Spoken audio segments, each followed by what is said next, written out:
L'artisanat en broderie traditionnelle est celle qui perpétue les traditions par l'application d'une variété de techniques de broderie ancestrales propres au Maroc.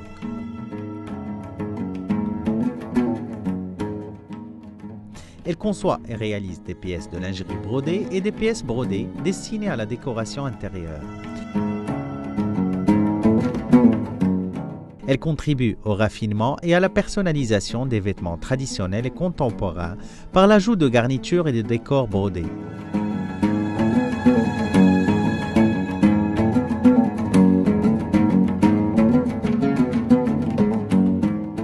ومن الممكن أن يتميز عمل الحرفية بأصالة أشكال التطريز التقليدي وحسن وجمالية الأداء.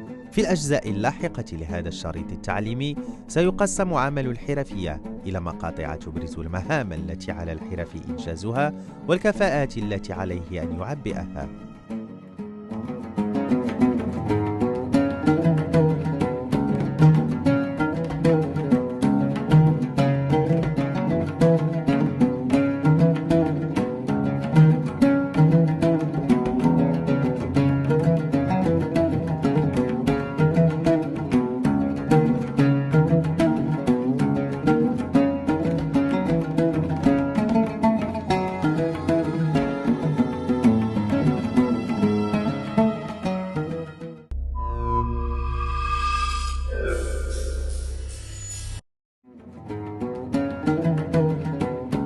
Le travail de l'artisan en broderie traditionnelle s'organise autour d'un certain nombre d'opérations qui s'enchaînent chronologiquement.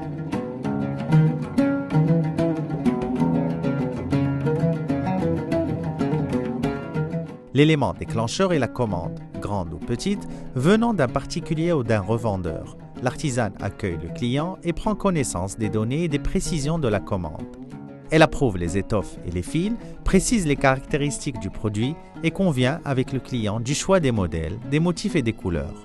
Pour cela, l'artisan en broderie traditionnelle utilise des documents illustratifs ou dessine parfois des modèles pour faire visualiser le type de commande demandée par le client, comme elle peut montrer l'échantillon en atelier. Une fois la vente conclue et les délais de livraison fixés, l'artisane consigne toutes les données dans le cahier de commande. Elle fait preuve de capacité d'analyse, de rigueur et d'une perception visuelle et tactile bien développée. L'artisane doit faire preuve aussi de capacité de communication appropriée aux situations pour que la commande soit appréhendée conformément aux souhaits de la clientèle et que le devis négocié reflète une estimation correcte des coûts de production.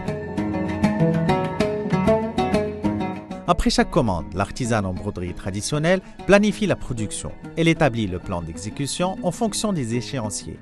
Elle calcule les quantités de fibres et des matières nécessaires à la production, s'approvisionne en matières premières puis exécute personnellement toutes les opérations qui exigent une prise de décision et qui sont exécutées en lien avec le client, les sous-traitants et les fournisseurs. Une partie de son travail consistera également à assurer un suivi continu de la production et à contrôler la qualité du travail et du produit. Dans ce contexte, elle est responsable de résoudre les problèmes qui surgissent au cours de la production.